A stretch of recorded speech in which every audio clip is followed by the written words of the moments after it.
Hi, good afternoon. This is Sue Canane at One North Broad again, virtually at One North Broad, here with Jill Magerman of Meaningful Milestones.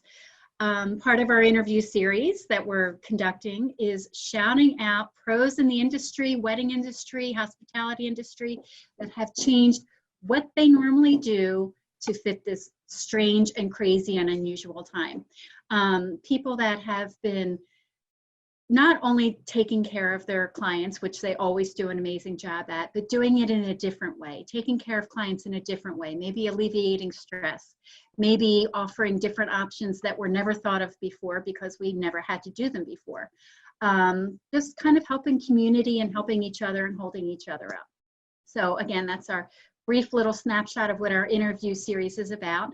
And as I mentioned, I have here with me the lovely Jill Magerman, wedding officiant, life cycle celebrant, interfaith minister, and the owner of Meaningful Milestones. So Jill, thank you so much for joining me and making time for me today. So it's my pleasure. And yes, I have a lot of titles. Yes, I know. But you know what? There's so many different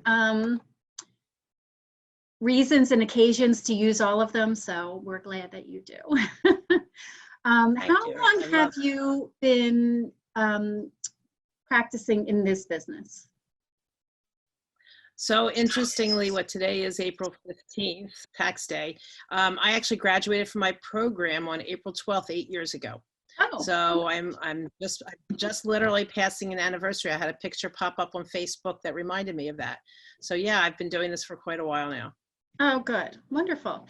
So a few things I wanted to ask you. Your business is marrying couples, and that as in that business, it's a completely in-person business. It's a ceremonies or an in-person business, which is a lot of what our whole industry is about. That's the final product. I know, though, that there's lots of planning and so forth that goes into a wedding, and probably many of that may be done remotely or could be done remotely. So how are you taking care of that part of your business now? Maybe it's different, or maybe it's the same, or maybe you've made adaptations in that. Yeah. So, interestingly, I've already done a lot of the same things before that I'm doing now. So the major difference is, of course, I'm not meeting with couples in person for any part of the process, but formerly, what I would do is in the initial inquiry process, I'd have a phone conversation, and then we'd set up an in-person meeting, all with no obligation at that point. They're not committed at that point, just so we see if we have a good fit between us. We look to see if we build a relationship, rapport, if I'm within their budget, if they like my style, because I do all custom personalized ceremonies. So it's not that I just marry them. That's certainly an important part of it. I'm ordained to do that. I'm legally able to. But what I think is unique that I do is really getting to know the couple. And of course, it presents extra challenges with what we have going on now.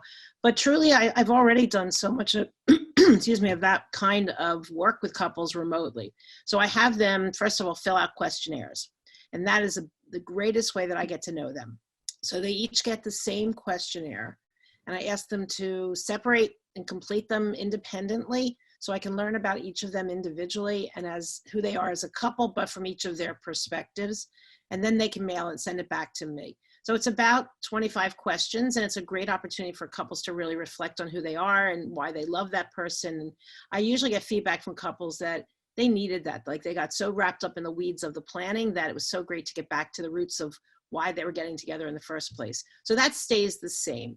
The piece that probably is the most different is that if a couple wanted to meet with me again, or occasionally meet with me at the venue, I can't do that, obviously. So I always have had a policy of unlimited emails or phone conversations. There's no extra charges for a phone meeting, or even if they want a Skype or a Zoom meeting, there's never been an extra charge. And I'm there to reassure the couple. I'm there to have dialogue with them, because we really co-create their ceremony. I do the heavy lifting, but they give input all along the way. And then they ultimately get a copy of the ceremony about 3 weeks before their wedding. They review it and give me feedback and share things, and I make edits based on what they've told me until it's exactly what they want. Perfect. So that part is kind of maybe unchanged, which is great. So it's a great resource. They can be in California, maybe even aside from this whole situation we're in right now. So those California couples and maybe a couple that lives a mile from you are all able to do all of that planning remotely, which is so helpful. Now, when your couples, many have postponed, obviously, and I'm assuming that you've been able to postpone with them to their new date.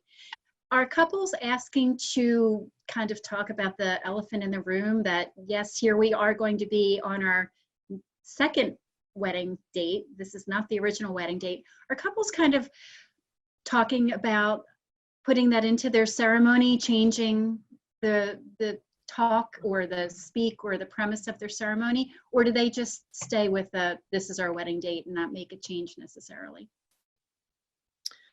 So I have to answer that more of an anticipation, because in all truthfulness, most of my couples who have had to change dates, in fact, well, all but a couple right now, we haven't really started planning their ceremony yet because their dates are so far out. And I don't really start writing their ceremony until about 6 weeks out.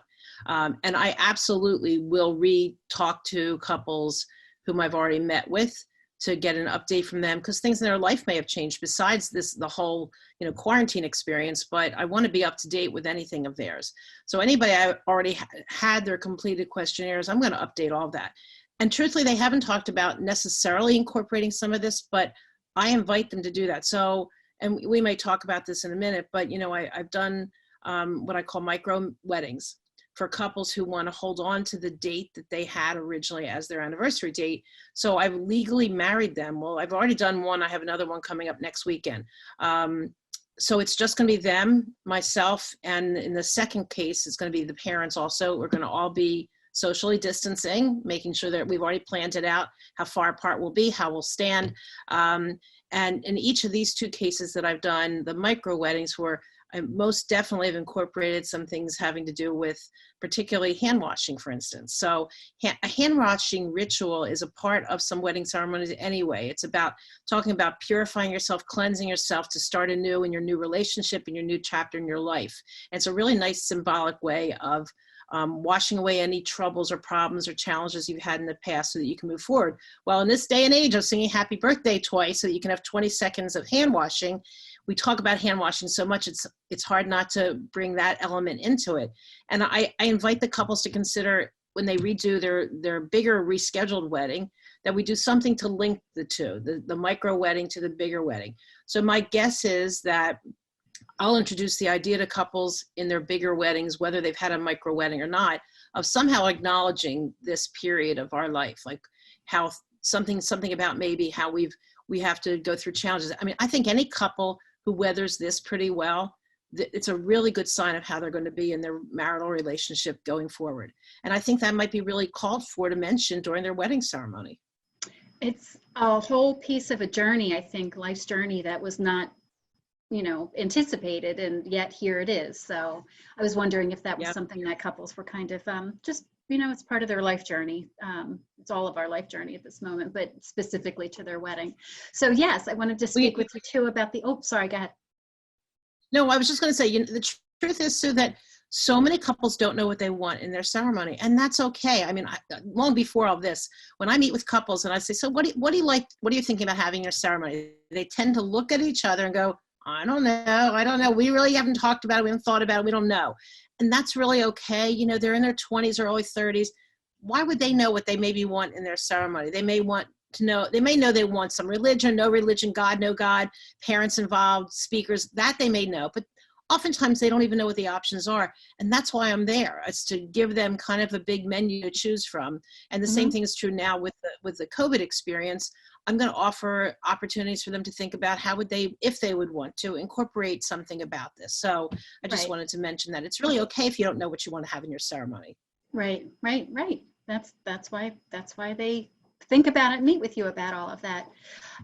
So I did want to ask about, I know you've been doing couples on their original wedding date, marrying couples on their original wedding date, which, I think is important to couples that can do it, because X date was our wedding date in our heads for a year, maybe 2 years, and now it's not. Right. And there's a little bit of a grieving, I think, that goes with that is not happening for them anymore.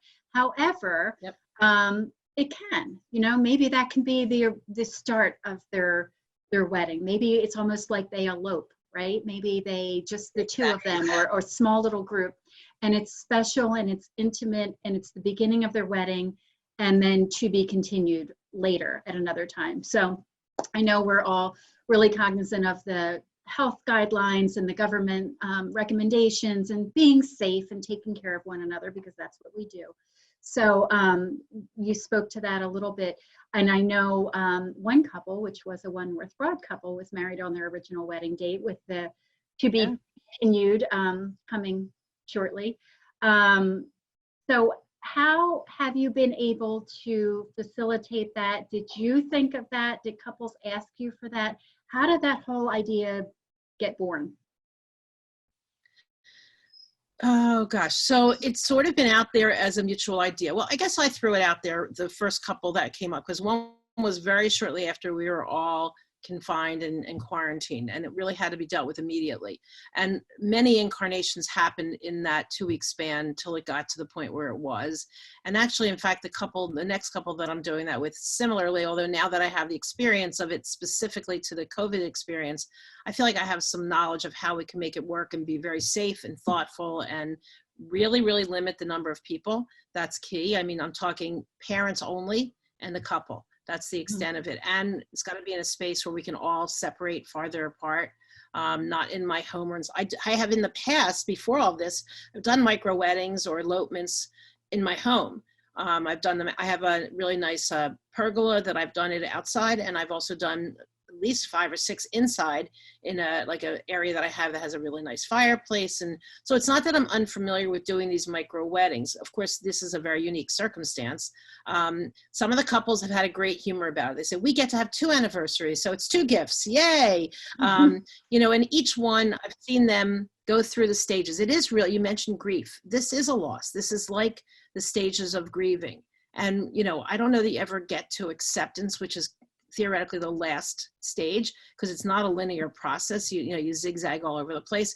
But the first part, you know, is really in denial, and then you get really angry. And you know what? I really like to validate the couple's feelings and emotions around this, because this is a highly emotionally charged experience in the best of circumstances. And under these circumstances, oh my God, you enter into it so many other things. So I try to be as flexible as I can, introduce ideas, let them play with it, see what's going to fit their personalities and their style. And I do my best to accommodate what they want. Good. That's great. That's exciting.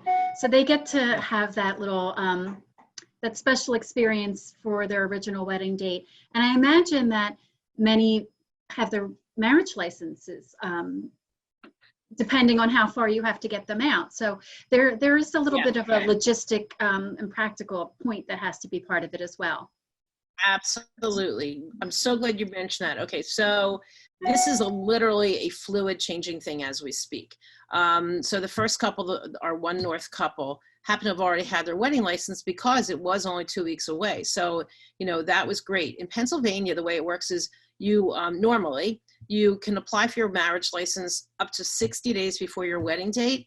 And you need to know that you can't go sooner than, you can't go as few as 3 days before. So you need 3 days. It's a 72-hour wait from the time it's issued till the time it's able to be done under the best of circumstances. Each county gets to dictate how they do it specifically. So I just updated my information yesterday as much as I can. So Bucks County, I know, has issued a virtual license, because my next couple, that's where they got their license from last week. Philadelphia is allowing for it virtually, and it's all online how to do it. Montgomery County, where I live, is not yet there. They're close. I literally talked to the Register of Wills yesterday, and he said we are in the process of having that happen. And it sounded like their process will be the same as Bucks and Philadelphia counties. And you do it all virtually. It's very simple, but it's a few extra steps. So yes, they have to either already have had their licenses or be able to do it virtually in order for me to marry them legally. Now, some people may want some kind of a ceremony so that they feel their date is honored. I can't imagine why they would do that if they weren't going to have that as their legal wedding date.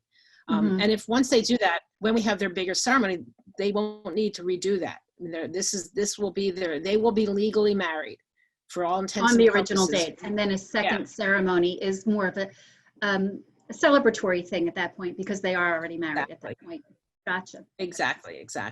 So with Yep. some of the outside of the box ideas and services and things that you've created because of this time, do you think any of the ways that you're doing business or just practices that you've created at this time will continue forward in the post-COVID world when we all return to coming back together? Well, I can't wait for that. Most of what I've done, I would say, is fairly similar, and yet I'm not really in the thick of it yet. May is I had weddings every weekend in May. That April, I was just starting to get some weddings. This is where I think one thing I'll probably utilize even more than I did before. So in addition to being a celebrant as a non-denominational minister for wedding officiating, I'm also professionally a life coach. And I'm certified, and I've been practicing coaching for 11 years. And while I don't blend that exactly with my celebrant work, it's always a part of me because that's who I am. And I get to know the couples better, I think, because I have that skill. I've been able to really utilize that skill when working with these couples that are going through this grieving, going through this anger, going through this frustration, and able to really lean into my skill base and listening and helping them, validate their feelings and work with them. And I want to be mindful of that as I go forward, no matter what, that's really, this is a stressful time, like I said before, no matter what, even before COVID.